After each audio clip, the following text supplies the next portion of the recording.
Oh, can I get a good morning? Thank you, thank you. All right, well, welcome to 1 Million Cups. 1 Million Cups is a program dedicated to educating, engaging, and inspiring entrepreneurs. And let me tell you, I've been inspired. When I first started thinking about moving here to Fargo, hey Scott, when I first started looking at moving here from Fargo, I had friends in Minneapolis tell me that you absolutely have to go to 1 Million Cups. And they were right. And it's that going, that commitment, that makes Fargo stand out in their entrepreneurial community. So thank you. Thank you for coming. How many of you have been coming for at least 3 or 4 times? Raise your hands. All right, good. Thank you. How about a couple of months, maybe 6 months? Raise your hands, quite a few.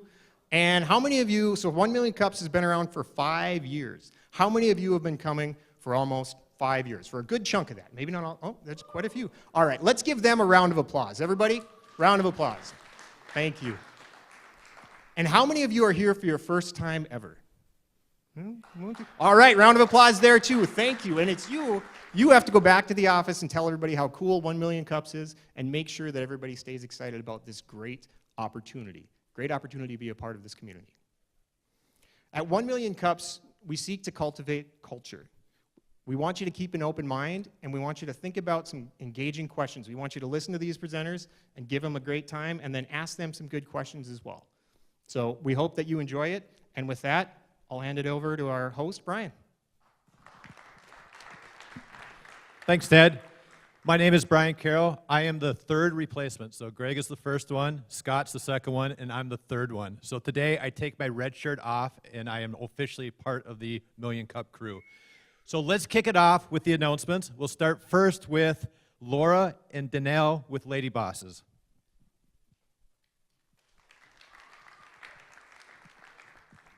Good morning. Well, I am Laura Caroon, and this is my co-founder, Danielle Moe, and we're from Lady Boss. And we're super excited to invite you to our second annual Lady Boss Summit. Last year when we came and pitched at 1 Million Cups, we had already sold out. So we're happy we actually have tickets for you this time. It will be June 6th. It's a Thursday morning at the beautiful new Pines venue. And it'll be a morning of connection and empowerment.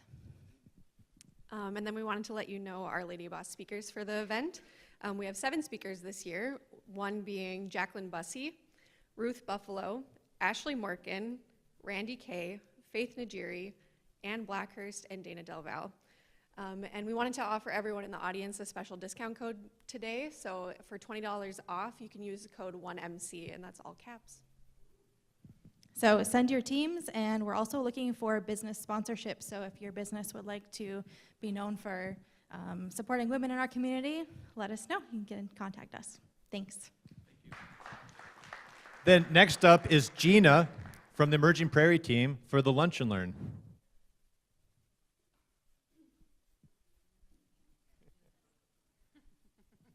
Good morning, everybody. We have a Lunch and Learn tomorrow at the Prairie Den, so if you are in the midst of starting a company or maybe you're questioning your company, we have a legal expert coming on in to tell us what the best, I guess, legal terminology for your company would be for LLC, partnership, all that fun stuff. So he will be awesome. It's Hari Pangini of Pangini Law, and he will come in and tell you all you need to know about law. Thanks, Gina. Next up is Amy. Amy from Nonprofit Networking Social. Good morning. I have the privilege to be part of the Chamber Leadership Group, and as part of that, we've created a new initiative called the Impact Network. The idea for this initiative is to really connect nonprofits with the marketing and technology professionals. We all know that nonprofits probably have limited budgets, and we want to be able to help them to make some important connections so that if they have questions or if they just need to be pointed in the right direction, they're able to do that. So our first event is taking place next Thursday from 4 to 6 at Drecker Bruhalla. So it's time for nonprofits to come get their questions answered. We currently have 11 committed marketing and technology professionals. And you can find all the details on our Facebook at Impact Network FM. Thank you. And our last announcement comes from Stephanie, Drone Focus Conference, Emerging Prairie's own Stephanie. Thanks, Brian. I am super excited to invite all of you to the Drone Focus Conference. It happens May 29th. If you have not registered for your tickets, we have a sale going on for $50 off, and the code is AprilFlashDF, I believe. I might have gotten that wrong, but it's on Facebook, and someone told me it's up there too. But this is a great time to connect with industry leaders in the UAS industry. So thank you, and I hope to see you all there. Thanks, Stephanie. Okay, now on to our two speakers. So I'm really excited. These speakers come from South Dakota, Sioux Falls. They're active in their community, and they're active in our community as well. They're mentors, they're teachers, they're also investors. And so I'm really happy to welcome on stage Andy Jorgensen. He is the founder of Fire Bros Fireworks, and he is active within the community, but more importantly, he has a great story to share about his startup. Andy. Got a mic. Imagine this. You see yourself on the 4th of July needing some fireworks. Everybody shoots fireworks on the 4th of July. Everybody goes to the same spot every single year, and it's the big obnoxious tent that says, "I'm here, I sell fireworks," and that's what you need. You walk in the tent. You see a bunch of stuff that has a bunch of crazy Chinese labeling on it, and you have no idea what any of them do. Some of them are $50, some of them are 12 cents, but frankly, you just want to have a good time. You're going to spend about $100, $200. You walk through the tent, and some crazy guy walks up and tries to sell you on a good time that you're going to have this 4th of July. You check out. You go to your cabin, lake, wherever it is you celebrate the 4th of July, and they kind of suck.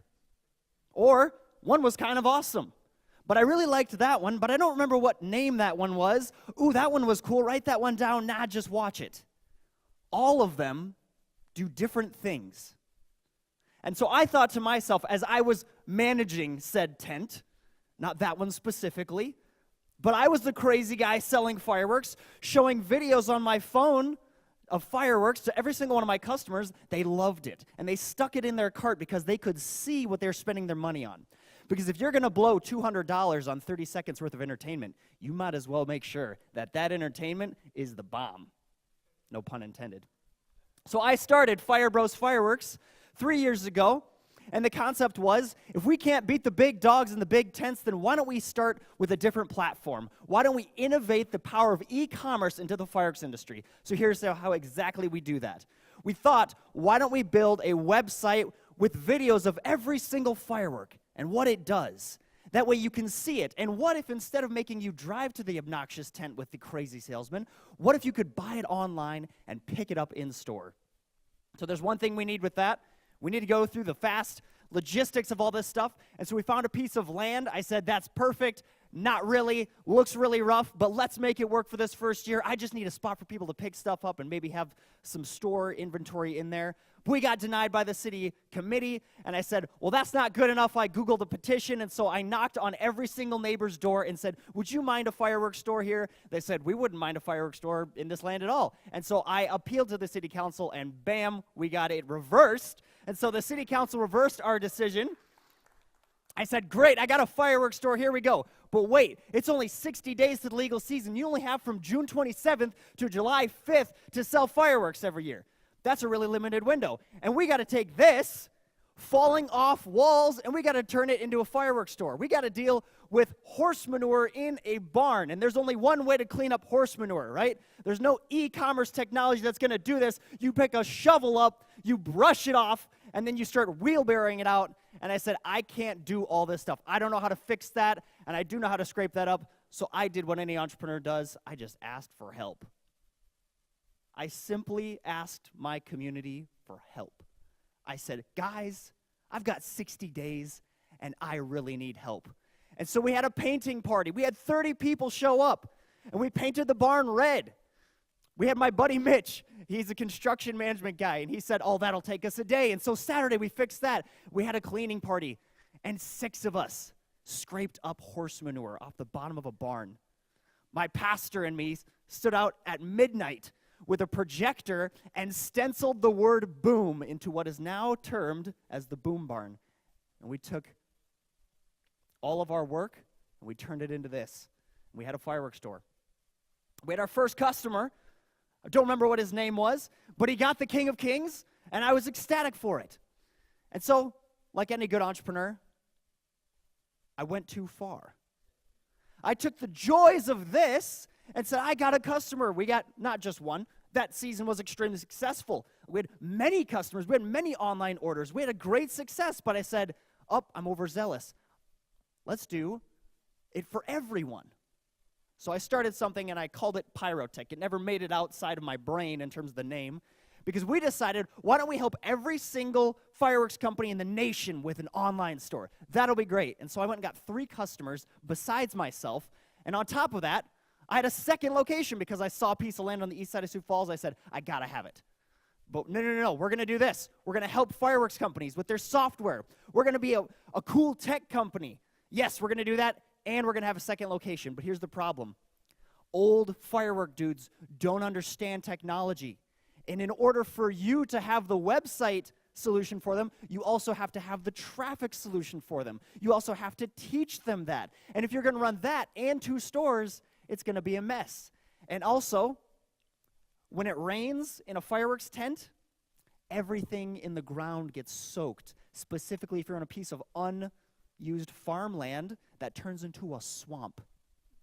And so our second year was a nightmare because we had 3 online stores, 2 of which were doing terrible, getting no traffic because Facebook doesn't let you advertise and Google doesn't let you advertise. And we had a swamp of a location, tables falling over, fireworks, my life savings going into the water. At 3 a.m., I hadn't slept all week. I get a phone call from a guy sleeping in my tent. He said, Andy, you better get here quick. I said, you're kidding. I just got my shorts on. I'm going to bed. He said, you better get here. It's bad. Tables falling everywhere. But I tell you what, I want to throw in the towel. This is a funny picture. This is a firework called What Just Happened. Quite literally what was going on in my brain, and you can't see it from this picture, but there's a little raindrop that fell right below the puppy's eye. I said, I don't know what just happened, but I'm with you, and I keep that fire to this day. It was one of the most miserable moments in my life. But I tell you what, no matter what happened, no matter how many hours I had to sleep during my 9-day season, how miserable I was, I had people who had my back, and they helped the operation. So, where are we going now? Last year, we decided we need to step it up a game, right? We can't just keep doing the same thing over and over again, so we did delivery this year. No one does delivery because, frankly, it's very, very tedious, and there's a lot of legal red tape and DOT restrictions to us doing delivery. It's the same thing to deliver a firework, a pack of firecrackers, as it is a whole shipment of them. You are shipping it freight, and so we have to be a certified freight delivery company. We go through the certifications, make it happen. And the next thing that we've got is us upcoming year is going to be called Boombox. And this is going to be the most exciting thing for me, is a national platform. One that you can order any firework from my supplier, and we're going to put together packages for you, and we will ship them right to your door, so now we can take it outside the grounds of Sioux Falls, South Dakota. And so that's what we've got up in the pipe. Now you've seen what's happened in the past, and I'm excited to see what happens, and I want to thank you guys for having me today.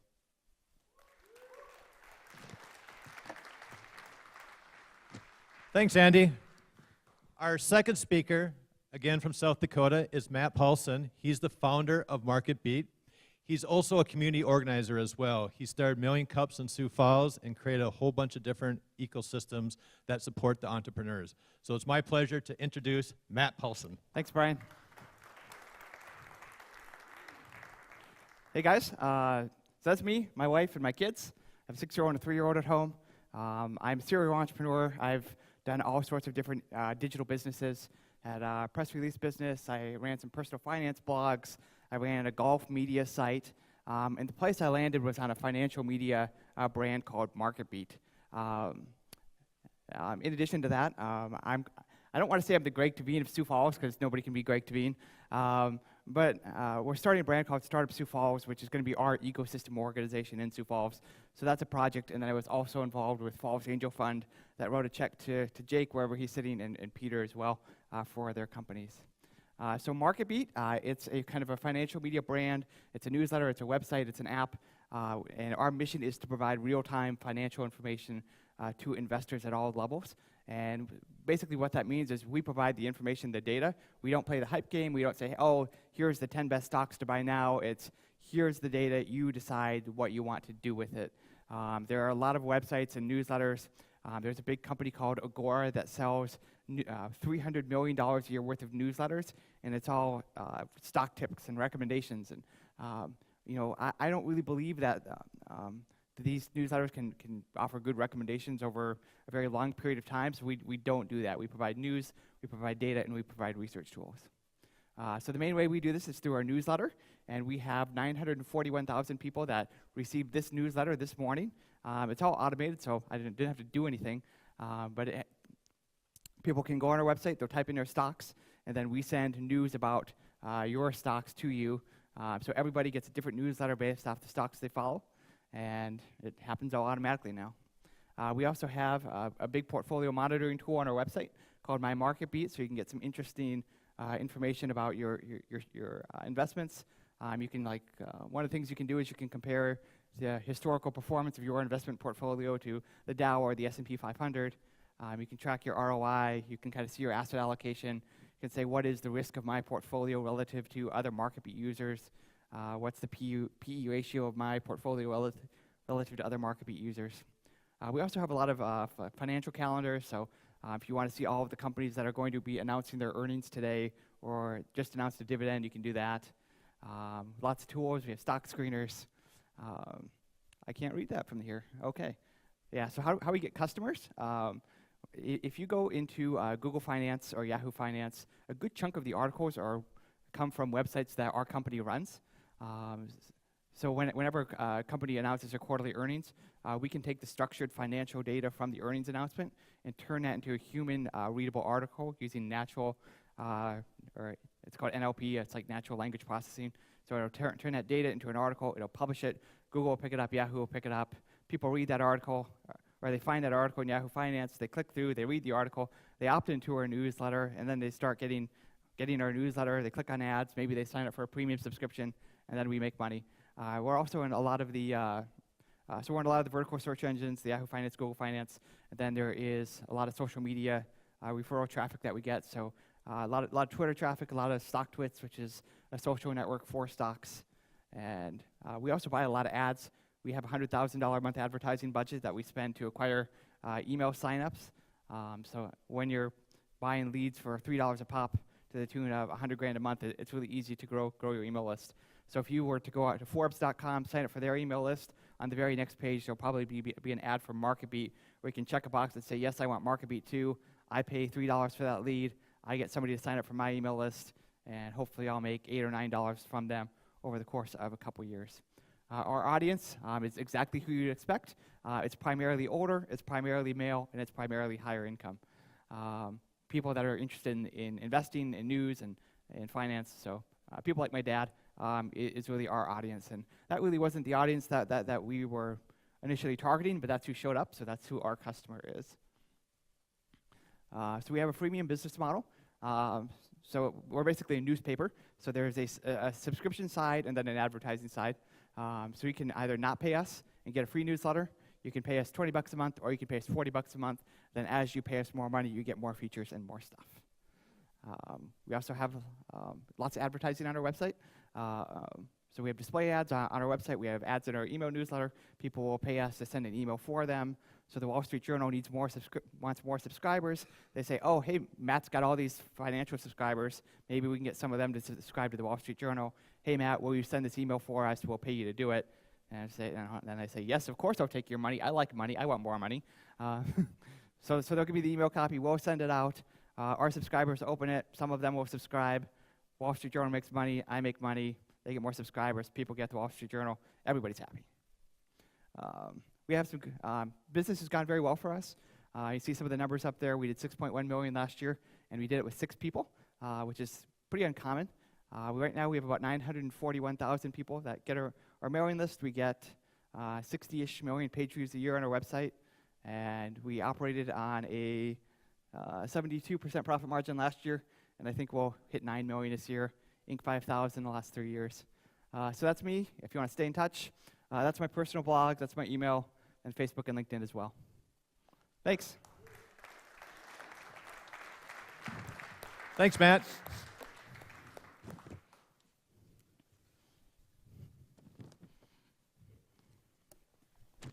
Okay, so we'll take some time to ask some questions. For the Twitter people out there, the hashtag is 1MillionCupFargo. Please tweet your questions in. And Andy, I'd like to start with you first. So you talked a little bit about the community and some of the different things that were challenges in that first year. Could you kind of go back to that year, talk about those challenges, and really how the community helped you get to the point where you're at right now? Sure. Well, I was very bitter towards the community when I originally had been told no. So the piece of land that we had was the technical side was that it was on the line of city limits, and a fireworks store is not allowed in city limits, but because it was right on the other side of the legal line, it was basically county, city jurisdiction, boring stuff. The reason that they blocked it is because there was too many neighbors nearby, and apparently they thought that a fireworks company blew up fireworks. And so I had to convince them that that wasn't the case.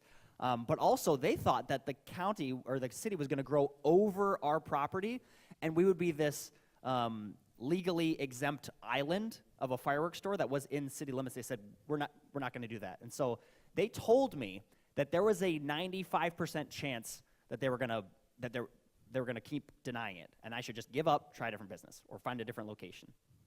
And so what I did was, the community aspect comes in here, is I'm not sure what the culture of Fargo's like precisely, but I know it's similar to Sioux Falls in that Sioux Falls is a fairly tight-knit business community. You're about 2 connections away from just about anybody you want to talk to, just by knowing, who's who. And so I contacted one of the state legislatures who knew some of the city council people. I also knew an individual that knew some of the county commissioners. And I said, I just need to get 10 seconds of FaceTime with him. I'm serious, just 10 seconds. And so I made a Facebook event called, City Council Appeal or something like that. And I wanted, people to show up to this.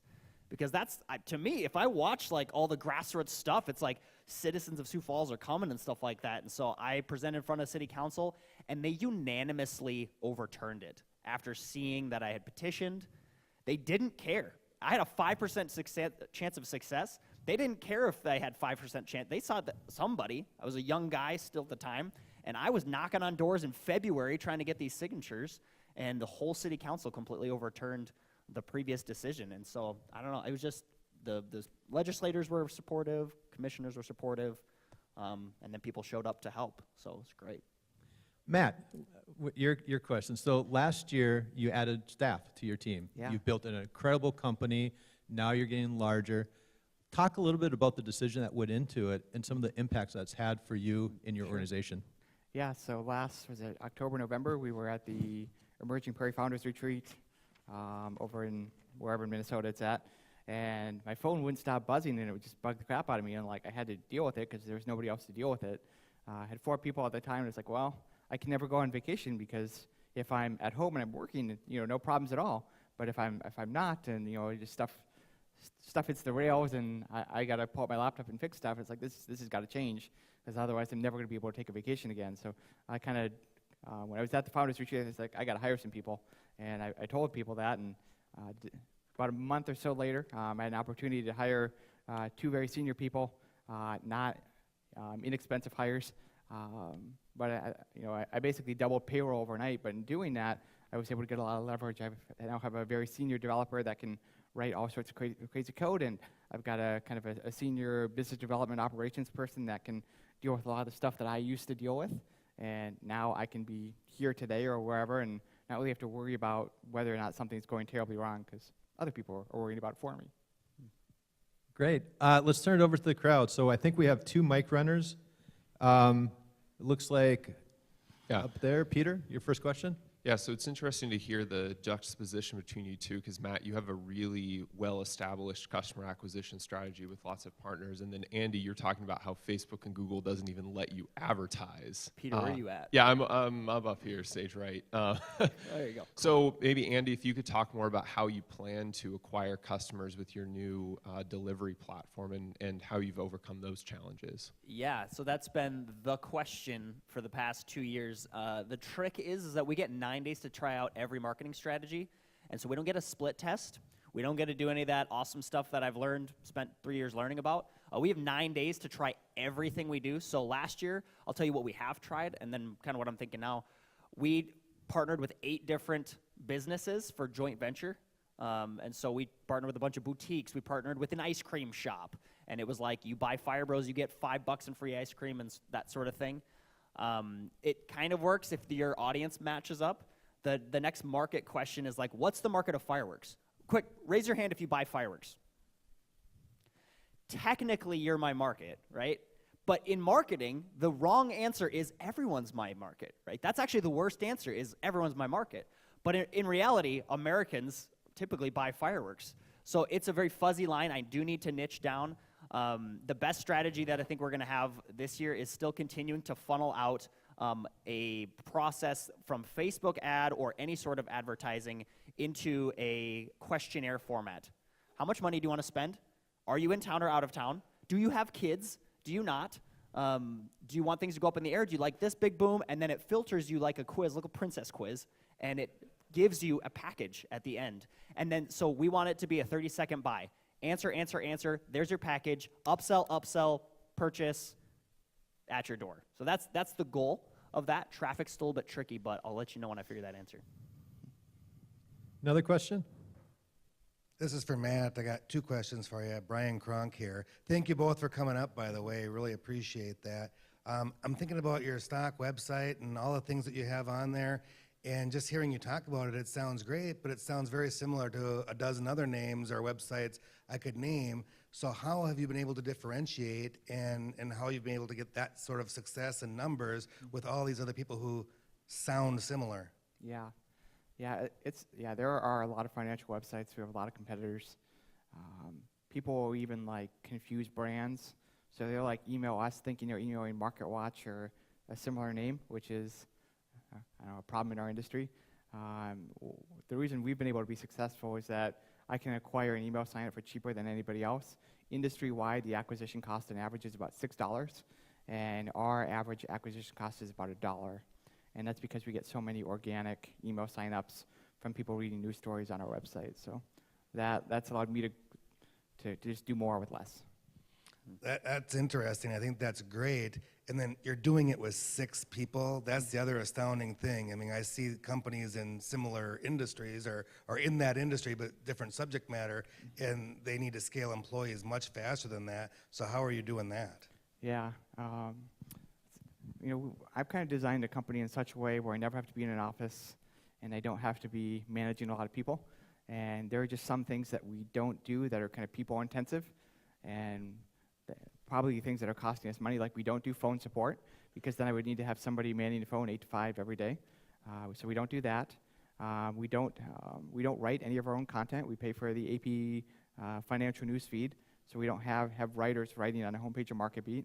So a lot of this stuff that would be very people intensive, we just find other ways to do it. Like we'll do support over email instead of phone, or we'll let people send us voicemails and then we'll email them back or maybe call them back when it's convenient for us. But I mean, that's just how I wanted the company to be. I didn't want it to be something where I was tied down in an office every day, so I just designed it in that way. Okay, let's go back to the crowd up there. Okay, this question's for Andy. You mentioned, okay, so I go online and I get my box, I go through the questions, I get my box. Mm-hmm. Who's going to deliver it? UPS isn't going to haul that. You're right, they won't haul that. So we will deliver that. I had contacted some of the food delivery services in town. That was before I had contacted the DOT. Yes. It's an important thing. So after contacting the DOT, it was pretty clear that there's a lot of restrictions to this, and it would take us being very trained in that. And so we ordered a big thing we call the boom box. It is an industrial, literally huge thing that we have to stick the firework in a van, and the van has to have $1 million worth of insurance and placards and everything else that.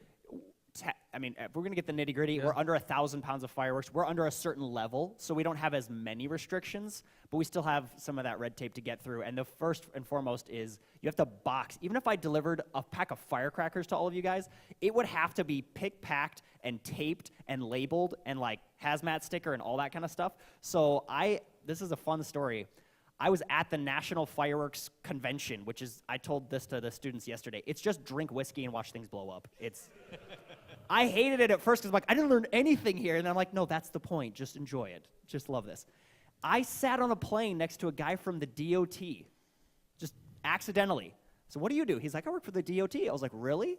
What department? He's like, fireworks. I'm like, doosh. Like, what? That's the only reason I'm delivering now is because I thought it was impossible. He said, here's what you got to do. I was like, why do you make it so impossible to sell fireworks and deliver? He goes, you don't. Here's what you got to do. And I felt like we're having this like underground conversation. He's like, you got to buy a big box. Here's the company name. And then it's like a removable lid. And then just put a sticker on that one box. And I was like, made it happen. So, long answer, but. Okay, I think, go back to the crowd. I think we have a question right down here.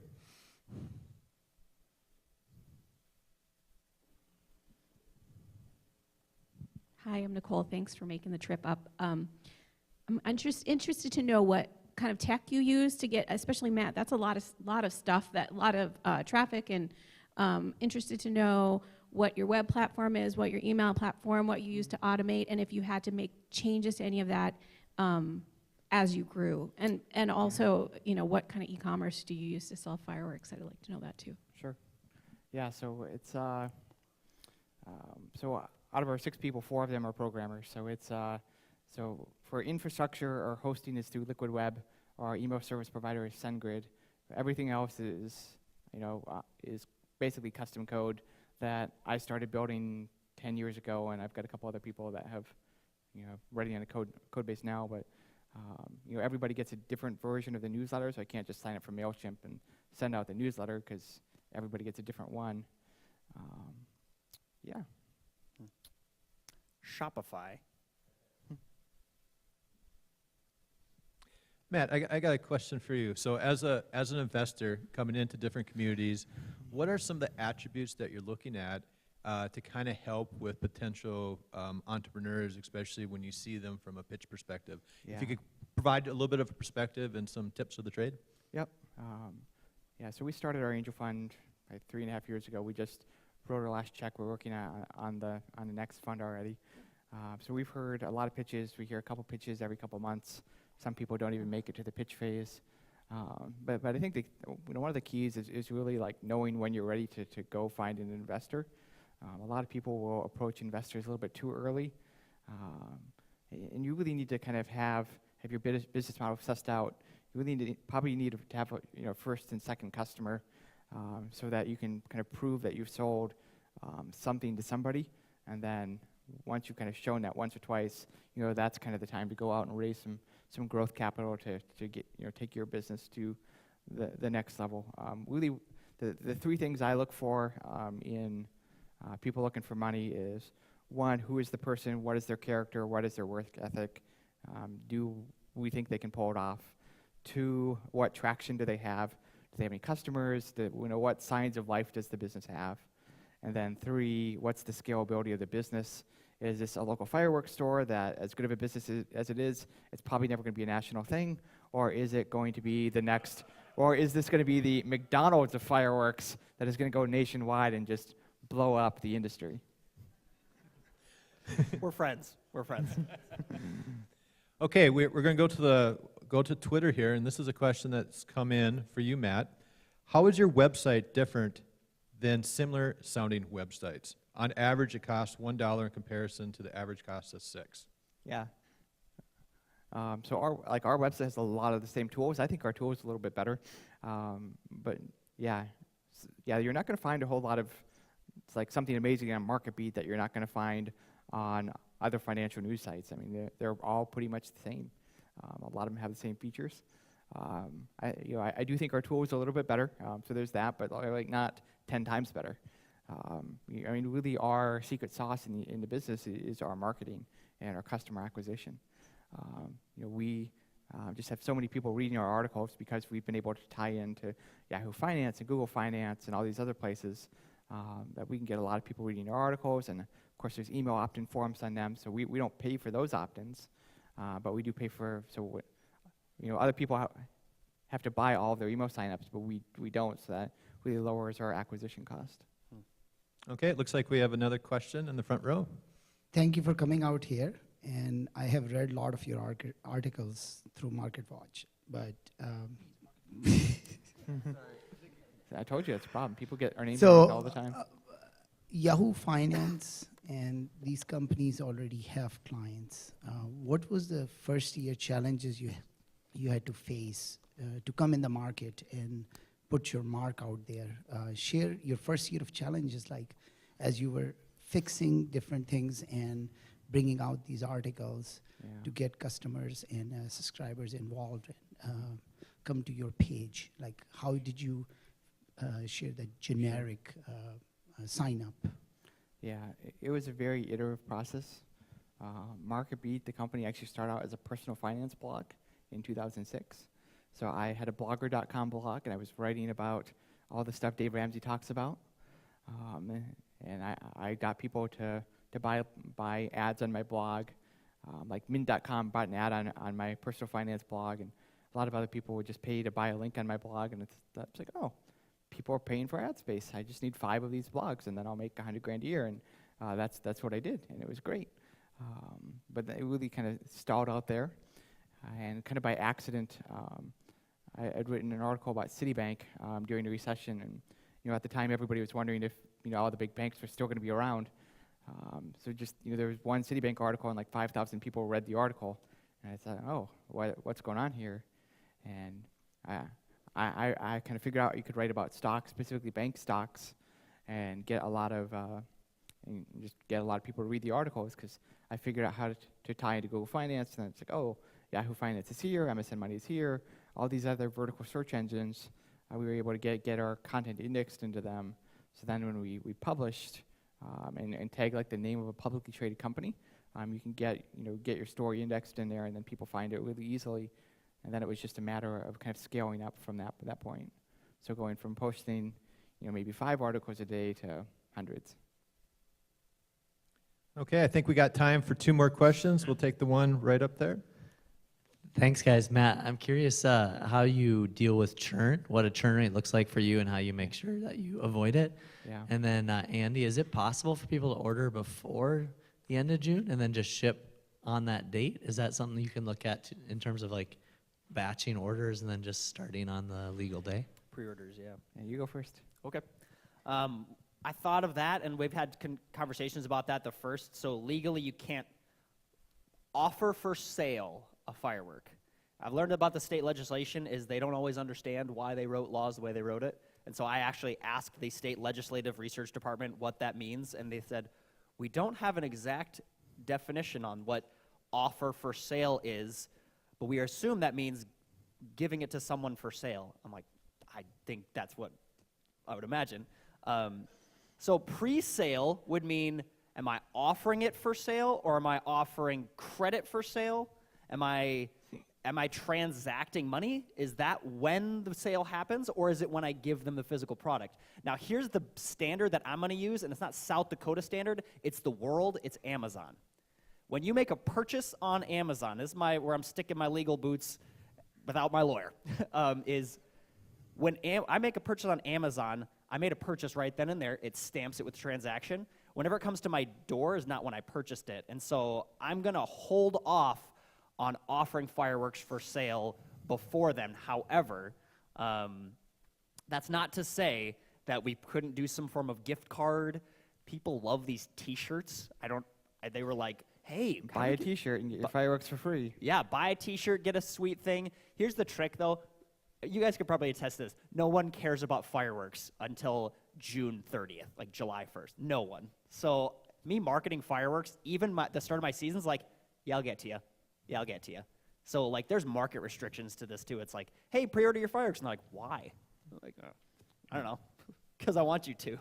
Yes. Yeah, so Scott asked about churn. So churn is, you have customers coming in, but you also have customers leaving out the back door because not everybody is going to stay with your subscription forever. You know, Netflix has this problem. Everybody that has a subscription has this problem. Our churn rate is about 5% a month.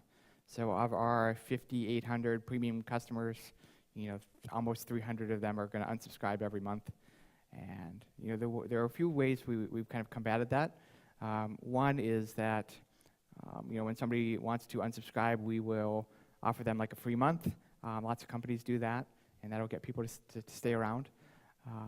We also try to get people to upgrade over time, so that if you're on the premium subscription, we'll try to get you to, you know, double your price to the all access subscription.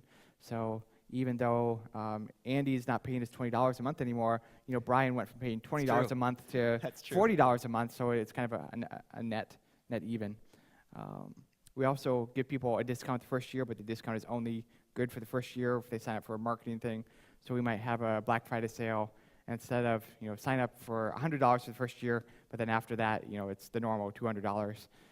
So over time, the price that people pay goes up, and that also kind of counteracts some of that churn as well. I've unsubscribed to him like 5 times. And somehow you keep getting emails. No, he's good. He's really good. Okay, so final question. As with every final question at Million Cups, we always ask the question, what can the community do for you? So we have over 100 people in attendance here. We're being broadcast in several cities across North Dakota. What would you ask from the community? What can we do to help you, especially as you move forward on your journey? Matt, we'll start with you. You know, I knew this question was coming, and then I didn't think about it ahead of time. You know, in South Dakota, we have a network of angel investment funds. Fallon's Angel Fund is one of them, but there's 5 of us across the state. We would love to invest in some more North Dakota companies. You know, we gave Jake and Peter some money, and you know, we're looking for the next Jake and Peter. So if you know, you're at that place where you're ready to raise money, go talk to Scott or Greg or Brian or anybody that knows us and get an introduction, and we'd be happy to talk to you. Before I sell, quit, retire, or die, one of my goals is to have a Fargo Fire Bros. And so I knew this question was coming too. And so if you know someone, typically a seasonal, like a teacher or a manager or somebody that doesn't have a summer gig, doesn't have to be this year, maybe it could be 5 years from now, before the end of this story, I would love to see a Fargo Fire Bros. This is an amazing community. I feel the support. I've talked to you guys, and that is what I could ask you guys for, is if you know of a fireworks store that's selling a plot of land that we could plop some building on, or if there's a way I could get Fire Bros into Fargo, I'm all in. Awesome. Thanks, Andy, Matt. And on behalf of the Fargo community, thank you so much for making the trip. You guys have added so much to your community, but to be out here working with our team as well, spreading the word, making those connections, is just wonderful. This is really a North Dakota, South Dakota, Minnesota regional effort, and I love it. So thank you so much for making the trip. Big round of applause for these gentlemen.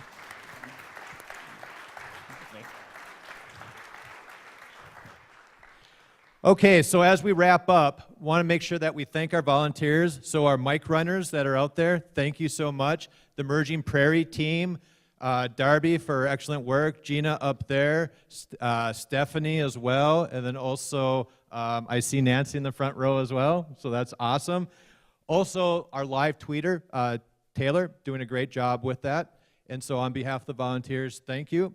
And then I also like to take some time to thank our sponsors, so Midco and also JLG Architects. So without their support and their contributions, this event wouldn't be possible. So if you see them in the hallway, I think I saw Justin a little bit earlier, make sure you thank them on behalf of Emerging Prairie and also Million Cups. And so as we go into next week, we have a very special program. We have the winners of the NDSU Innovation Challenge. So Maria is a senior at NDSU, and her idea is Ecotex, a new textile using wax that eliminates microplastics, thereby being environmentally friendly. Really have no idea what that is. That's why I have to come here next week in order to see that. Our other guest is going to be Pranithy, and what she is, a graduate student from NDSU, and through the Innovation Challenge, she came up with the Silk Cath, which coats catheters in a silk polymer that will be able to reduce the threat of infections, especially as more and more catheter use are in place. So this is going to be really exciting. We're going to see some really smart people bringing their ideas into the community and ways in which we can help them. So thank you, everyone. Look forward to seeing you next week.